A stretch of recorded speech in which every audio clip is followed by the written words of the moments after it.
Hello again, everyone. Melth here, with a new challenge run for one of my all-time favorite games, Age of Mythology. Now that after 22 years, it has gotten a remake. I first played this game when it came out when I was 10. I've always had a love of mythology and history and strategy games, so it checked a lot of boxes for me. I think it still holds up pretty well to this day. I'm looking forward to seeing how the remake is. For my challenge run, I'll be doing, of course, the campaign on the hardest difficulty, Titan, as well as adding in additional challenges per chapter. Things like speedrunning certain chapters, doing no casualty runs on certain chapters, whatever feels appropriate and interesting on a level-by-level basis, I would say. Before we get into that though, one thing I noticed is that the tutorial for this new version is surprisingly lacking. The old campaign tutorial had 3 missions to it, and they've mostly focused on the economy, which was good because the economy is much more important than the military in this game. The new tutorial for some reason has no information whatsoever about the economy. I thought I'll fix that, make a tutorial of my own, but also go into not just the basics for new players out there, but also some of the game's obscure or secret or change mechanics that should be interesting and helpful to old players coming back from the original version of Age of Mythology too. Hopefully everyone will learn something this way. Now, because no tutorial for the economy exists in this version of the game for some reason, I whipped up my own test map here to demonstrate things to you and also empirically test things for myself. See, the original Age of Mythology really lied to the player about a lot of mechanics, and I thought I should test things and make sure that what they're telling us now is actually true about gather rates and things like that. And it seems to be. A lot of them are different from how they used to be, but the new numbers seem to be accurate, at least where they tell us the new numbers. Let's get into it though. In this game, the core of your economy is the town center and the villagers that it produces. Everything in the game you want to produce costs some combination of 5 resources basically. Quite a few to manage. It is again a very economics-focused game. The economy is complicated. Now your villagers gather the resources for you and then bring them back to the town center, at which point they're added to your stockpile. And the town center produces more villagers to speed up your economy. You kind of need to have money to make money though. Every villager costs 50 food, so in the beginning of the game, food is the most important resource. Die, scout. Let's get rid of that distraction. Beginning of the game, food is the most important resource. Later on in the game, that'll kind of shift to be gold because everything pretty much costs gold. But one thing at a time here. If I click this, it'll build a villager. You see that clock begins but when it'll finish, and then when it finishes, it'll go to wherever I right-click. If that's on a gold mine, for example, the villager will train, go off and mine gold. Pretty convenient. If instead of left-clicking to build a villager, I was to right-click, in that case it won't just build one villager, it'll infinitely build villagers as fast as it can. You should always do that. This is not a game where there's a balance between your economy and your military to think about. It's not a game where you need to think about, is it worth building more villagers? The answer is always, yes, more villagers. You want as many as the game will allow you to produce. Let's talk about how gathering works now. Let's start with gold because it's probably the simplest resource overall. Notice my gold supply right now is 1016, right? Let's say I tell this villager to go mine gold. Now, this is horrible placement on purpose, so if you're cringing because you're an experienced player, don't worry, this is just to demonstrate things. Notice he's mining, but my gold supply has not gone up yet. But in the villager inventory, you can see that it is going up. The villager's now carrying 9 gold. Now he's at 10, now he walks to deliver to the storehouse. When he gets to the storehouse or the town center, then I get the gold. Now, a couple hazards to watch out for here. One is, let's say I have some gold in my inventory again, right? Like I've got, 2 gold now, whatever. Then I work on cutting down a tree instead. Now I have 1 lumber. I have no gold. The gold was lost forever. So don't do that. Don't switch one resource to another like that. Drop off what you've got first. Likewise, if your villager dies, resources they're carrying are just lost forever. No way to pick them back up. Now, you should not, in general, do manual trips like that. You want to be hitting the gold mine, not walking to the storehouse. So as a general tip, you want to build your storehouses with the long side close to the long side of the gold mine, so you can cram many villagers in a row in here, basically, and have them make minimum distance trips to the gold mine, so they gather as fast as possible. I do want to point out for any experienced players, by the way, the gold gather rates in the game have changed though. Everyone mines gold slower than they used to, by about 8%-ish. And because gold is like the core of your economy past the first few minutes, that means the economy overall is going to be a lot slower feeling than it used to be. So Lumber is also pretty straightforward. There are many types of trees, but they all gather at the same rate. So that's nice and straightforward. I do want to point out though, lumber gather rates have been nerfed by, again, about 8%. Lumber used to be the fastest gathering resource. That is not the case anymore. It is now tied with certain food gathering methods, whereas food used to be the slowest gathering. So a big change for any veteran players of the old game out there. You know, one thing that I thought of to add on to mention to veteran players is that because wood and gold now gather so much more slowly, while food gathers much faster, this is kind of a stealth nerf to archers and cavalry, because archers cost, of course, mostly wood and some gold in this game. Cavalry costs mostly gold and a bit of food. So those are effectively more expensive than they used to be, given their nominal prices stayed the same. Meanwhile, it's kind of a buff to infantry, because infantry costs mostly food, which is now much faster to gather. Let's talk about food now, though. Food is much more complicated, because there are many ways to gather food that, unlike the different types of trees and different sizes of gold mines, are actually genuinely different from one another. The ways to gather food in the game basically are hunting animals such as deer or elephants or whatever, herding animals like pigs and cows, and then differently, don't get confused about this, there are things like chickens, which you can't herd, and they're their own thing. And then there are berry bushes, which are a one-time resource, same as chickens and whatnot are. And then there's fishing, and there's farming. Farming is garbage. If you're ever wondering, should I farm? The answer is no. Farming is absolutely, positively horrible in this game. Even worse than it was in the original Age of Mythology. Let's talk about the food gathering you actually want to do and in order and why. So first of all is hunting. Prioritize that above all else because it is by far the fastest. The way it works is, let's say this deer I want to hunt. It has 150 food in it. So I have a villager shoot it. Villagers have bows for shooting animals, but not for fighting human soldiers for whatever reason. Then the deer dies, now I can gather from it. Now notice that now that it's dead, its food is slowly decaying away. You just lose food forever that way. So to optimize that, kill one animal at a time and harvest every scrap from it as fast as you can with as many villagers as possible before moving on to the next one. Hunting has been massively buffed and it was already the best food source basically. It used to have a base rate of about 0.85. Now the rate is 1, so way faster than it used to be. Now after you're done hunting, which should take you most of the game because you should just be scouring the map for every huntable animal, the next thing to think about is probably chickens. Chickens gather at a pretty fast rate now. Now, an important thing to note for old-time players here is that, whereas in the original Age of Mythology, all herdable animals, such as pigs, but also berry bushes and chickens, all those things gathered at the same rate. Until, that is, you got the animal husbandry upgrade, which then improved the gather rate for only herdable animals, but not chickens and not berry bushes. That's not true anymore. None of that really is true anymore. Berry bushes, first of all, now have their own unique kind of bad rate, that's just worse than chickens and pigs and whatnot, for some reason. But also, the animal husbandry upgrade now does improve the gather rate for chickens. So, it's even better than it used to be. Now, I would say again, probably your ideal food source order would be first of all the huntables, then the chickens, probably then the berry bushes most of the time. Berry bushes are slower, but while you gather from them, your herdable animals are fattening. Animals like pigs, while they're alive, slowly get more and more food on them as they fatten over time. So you want to get your pigs, get them into a safe place, and let them get bigger and bigger, and then harvest them all at once later on in the game for the maximum food profit you can get, basically. So for that reason, although it's slower, I'd probably recommend doing berry bushes before herdables most of the time to allow them more time to fatten up. The animal husbandry upgrade will speed up how fast pigs and cows and whatnot fatten. It's described very weirdly with that second bullet point of herdable auto-gathered work rate for food plus 25%. They fatten 25% faster. You gather from them 10% faster. Still a very potent upgrade overall. Just note that that's how it works.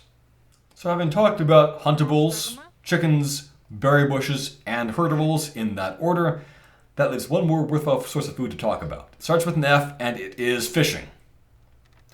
Fishing works very differently than other food sources because fishing is done by fishing ships rather than by villagers.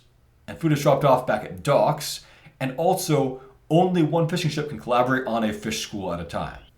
Now, fishing got a major nerf compared to the previous version of the game. And also, the upgrades that make it faster got pushed back to later ages too, so it'll be slow for a longer time. Like, Purse Seine used to be available in Age 2, now it's available only in Age 3. It's going to be slow for longer, although I will say, it looks like Purse Seine gets a bigger upgrade now than it used to, so it will eventually catch up, it just takes a long time. That doesn't really matter though, fishing is still amazing. It was never really about the gather rate, is the thing. What makes fishing great is just that fishing ships do it. And you can produce fishing ships from your dock at the same time you're making villagers from your town center, thereby growing your economy faster overall. That's why fishing is really, really strong. By the way, overfishing is apparently a myth. Fish are unlimited in quantity. They're also very tame but just stay in place forever, so that's really convenient of them. As far as I can tell, all different types of fish, like these mahi, they're all the same. They all gather at the same rate, so far as I'm able to discern.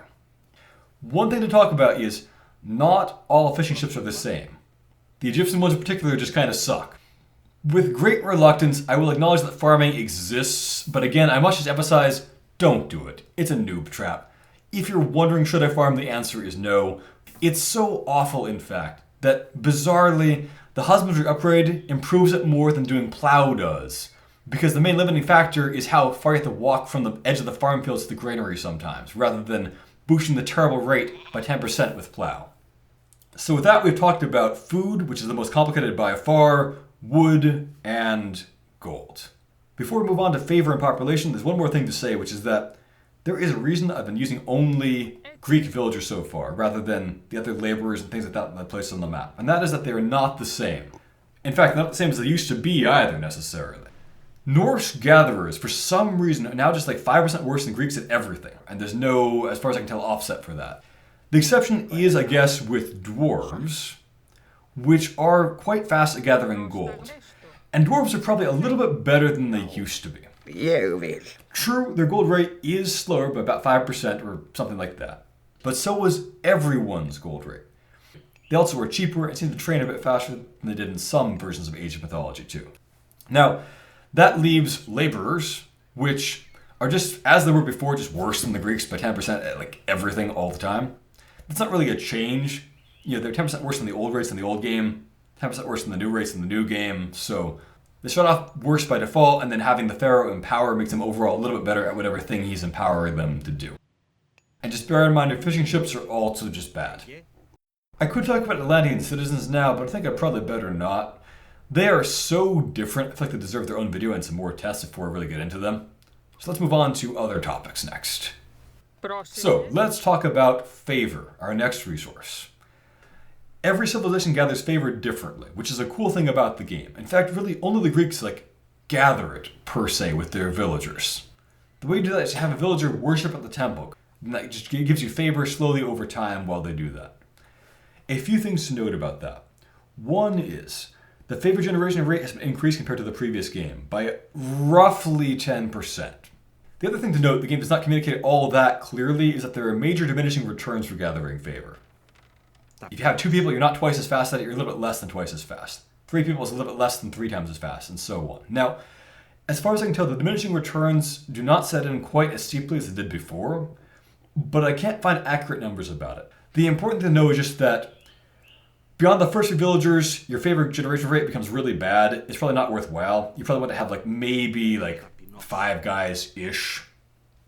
It's better to be generating it slowly and steadily than to cram many people into the temple at once and generate it very inefficiently for a briefer time. You might wonder, by the way, can you get around the favor generation and slow it down by building multiple temples and having 1 villager per temple worshipping? The answer is no. So again, just have a medium number of villagers worshipping at the temple, and don't try to go overboard on it because it'll be very inefficient. So before we talk about population, let's talk about how building things works. So villagers for the Greeks build everything for you, basically. And the way that works is fairly simple. You click whatever type of building you want, like a temple or a dock or a granary, then you just choose where you want to put it in the world. And you can't put it on the top of buildings or on top of resources or in unexplored spaces or whatever, but other than that, wherever you want. And just bam, instant foundation. But foundations are very, very vulnerable. So don't do this in places that you can't secure or you just risk losing money if the enemy attacks them. build in safe areas only. The villager then get to work and build the structure until it finishes, then it becomes operational. Now, a very important mechanic to know, but usually avoid, is that multiple people can collaborate to build one thing together. Like, let's say, build another temple over here. Tecton. This is usually a bad idea. It's kept secret, but build speeds are not doubled like this. It's much less than doubled. But for any veteran players out there, the rate has been made less inefficient than it used to be. It used to be a second villager was only worth about 1/3 as much as the first villager was, and likewise with the third one and so forth, being 1/3 as good as the first guy. Meaning you had to have 4 villagers to, just have the build rate. Truly awful. It's not that bad anymore. The second guy is now about 2/3 as good as the first guy, and diminishes after that rather than being linear as far as I can tell. It's not as horrible as it used to be if you really have to do it for some reason, just try to avoid it. So now we can talk about population. So population is not really gathered and spent like the resources are. Instead, you kind of have a fixed limit that increases as you build more houses over the course of the game. And every unit you own counts against that limit. Every villager costs 1, for example. Most military units cost 2, some of them cost 3, and so on. Once you hit your cap, you can't build any more troops. They'll kind of stall out at 99% finish and never actually complete. Until someone dies to make room for them, or you build more houses or whatever. Houses are pretty cheap, pretty quick to build. They're hotkey exchange. I need to learn that by trial and error, I guess. But pretty cheap, pretty quick to build.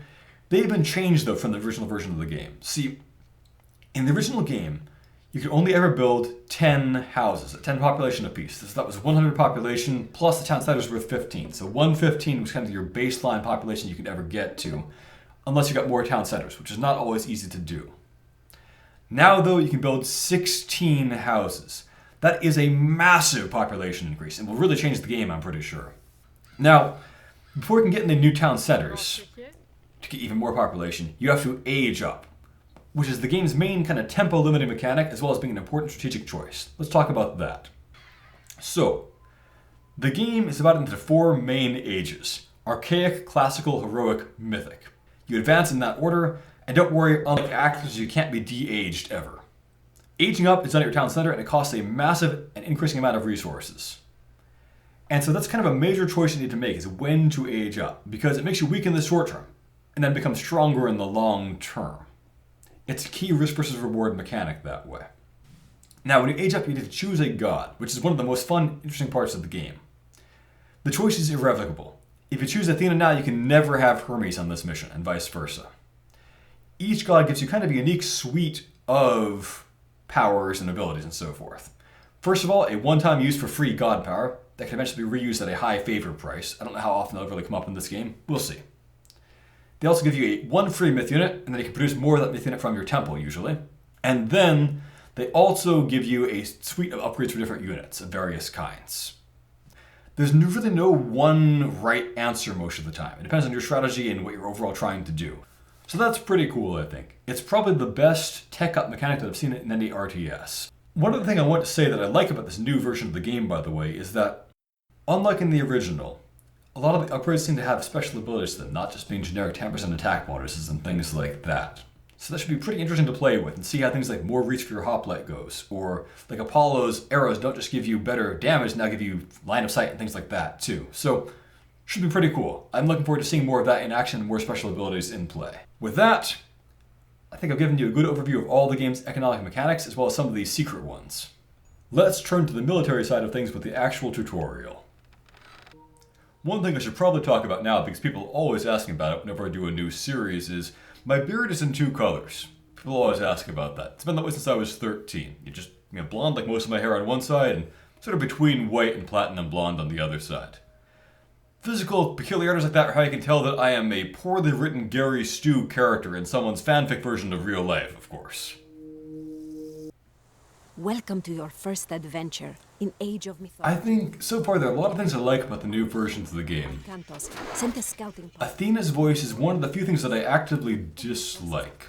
I feel like it really misses out on the ethereal quality and majesty that it had before, where she had more of a distance from the action and how she talked to Arcantos. To the checkpoint. Select Arcantos' voice seems to be fine with what I've seen of it so far. Alright, so pretty normal RTS controls, right click to do things. If you right click to, a spot, it'll move, right click to animate, it'll attack, etc. where your screen is. Malista. Minotaurs seem to have had a great change to their special attack in this game. It used to be a single target headbutt, now it's apparently lays waste to a whole group of people somehow or other. So, let's talk about the game's combat mechanics here, for those who don't know about it. Every unit basically has one attack type, either, hack or pierce. Pretty much every melee attack is hack, pretty much every ranged attack is pierce, very few exceptions. Siege weapons have crush type, that's not even worth getting into right now. Every unit also has a hack armor and a pierce armor. For pretty much all the campaign heroes, it's 50%, 50%, resisting both, which is phenomenally good armor. Campaign heroes are very durable. You can see here, Arcantos does 9 hack type attack per second. Now, one thing that I love about this game compared to the previous version is how much more information they give you about attack modifiers and things like that. Previously, it would have just said bonus damage myth units. Is that telling you how much? Is it like plus this amount? Is it X this amount? The answer is X7 for Arcantos. That is great information. So against this Minotaur, he will do 9 times 7, that's 63 so far, then times 0.4 because the guy has 60% hacked armor. So 1 minus 0.6 leaves 0.4. That much damage per hit. So let's see that in action. This can mean we'll do halved damage against a hero, so about 8.5, reduced down further, so it does about 4 per second, then Arcantos regenerates that, so Arcantos barely takes damage. Units, such as the Minotaur. So effectively in this game, there's an enforced rock, paper, scissors, where human soldiers can cost-effectively just crush heroes. Myth units can cost-effectively crush human soldiers, and usually have bonus attacks that just wreck them in groups even. And then heroes have a massive X multiplier to do better damage, so myth units beat them that way. So Jason here is kind of a non-campaign hero, and like was Heracles, they're both generic Greek heroes you can build if you're just playing the Greeks on a random map. The campaign heroes will be much stronger by and large. Like, see, this guy's armor class is nothing impressive. Like Heracles has bad armor too. Jason is an early game hero, so he has terrible stats compared to like even Heracles, let alone Arcantos. Oh, it wants me to move back there. Fine, I'll move specifically there rather than go past it. I guess it's a manticore up there. A manticore watches the road. Manticores are not really mythological per se, so much as kind of the Greeks believed they were like a real animal more or less, with the magical power to speak in human voices and imitate people. The Greeks believed in a lot of peculiar non-existent animals like unicorns, manticores, and things like that. The world wasn't serious back then, and people just kind of believed whatever they heard and wrote it down sometimes. Gods in Age of Mythology, each with their own unique god powers. Alright, so we have a battle there, I guess. Those are Anubites, which are probably the game's most iconic myth unit for whatever reason. They use like all the time. I guess because they're kind of unique to this game rather than being actually based on mythology at all. So something like, a Cyclops could not really be a iconic myth unit given that they're just like a thing from many media. Anubites are pretty fragile, not that impressive really, but they show up a lot. Let's go after these pet Sutros next. They're ranged myth units that are pretty strong. Well done. You have Notice that I focus fire throughout that fight. That's usually the best thing to do. Travel up the road to join forces. Units that are at 1 HP, like this guy, basically, they just still do full damage, so you want to kill enemy units dead. Don't leave them at low HP, wipe them out before moving on to the next one. The exception, of course, is if you have too many melee units and you order them to attack one guy, they'll often mill about and waste their time, and that's even worse. So, range units like always focus fire. Melee units focus fire in small groups, but in larger groups, maybe just do an attack move by doing like spacebar then clicking a spot. Here's a Hydra, our own first myth unit to get to control. Hydras are fun that they get to grow extra heads as they battle, which they usually is double, then triple, then quadruple their attack. Don't know how strong it is now. Soldiers guarding the gates. Let's have the heroes go up front, especially Arcantos up front. Is the ideal tank. There you go. Try not to have them focus fire. That's an Avenger. I probably should have handled it better than only the heroes up front, so we couldn't do a spin attack, but oh well. Hydra has 2 heads there, hopefully it'll grow more soon. Usually it was based on their kills, I don't know if it still is or something else, but... The gods have blessed you with meteor. Alright, let's just go ahead and attack. It's gonna be pretty straightforward. Causes flaming meteors to fall from the sky. Hydra might do a good job of breaking down the gate. Should have some crush damage, I think. Yeah, so it's good at breaking down buildings. What are you guys doing over there? Anyway, not that much of a tutorial, to be honest. They don't really explain many mechanics to you. They don't explain the economy, which is like the core of the entire game. Alright, let's just break through that gate. People are... The AI seems to be a little bit less good than it used to be, I think.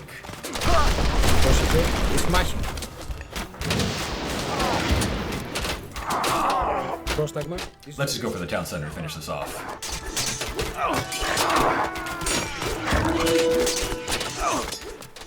Yeah, the fire is very cartoony looking now. In fact, everything's very cartoony looking in this game. I don't know what to think about that. This base will trouble you no more. Did Varys manage to escape? To find out. I mean, unless they like change it, we'll find out in like 1 second that he's dead. When Arcadus fights like his ghost in a dream, basically. But, looking forward to doing the challenge run starting next video. For now, I hope this was helpful. Let me know if you have any questions and I can maybe try to research them or perhaps tell you if I already know the answer. Thank you for watching. And a special thank you to my Patreon supporters. Master Knight DH, Jackie, and Lino, Travis, Carlo Andrea 97, Cthulhu's Mom, Oliver, Andrew Curzon, Troobsy, Skill Rap, Gregory, William Wakefield, Danny Hall, Jeffrey Morse, Just, Becca, Jack, Mashas01, Jacob Marshall, Nubiana, Till Fisher, Discord Colossus, Nicholas Schmuck, Kostia Nesterovich, Goman Blackrock, Dodo King 4, Marcin Bialek, Techno Waffle, Nebular, I Loop, Michael Francis, Emperor Kong 420, Robin Mackey, Micken Balls, Stygian Flamey, Micah Marie, Christopher Allen, Stefan Van Zyl, Eddie, Wendy, Ali Kasamoglu, Lucas Riverola, Skylar Sauce, Nick Myers, Bethany James, Emp Ninjas, Prebin, Mango Jelly, and Chupaton. Have a great day, everyone.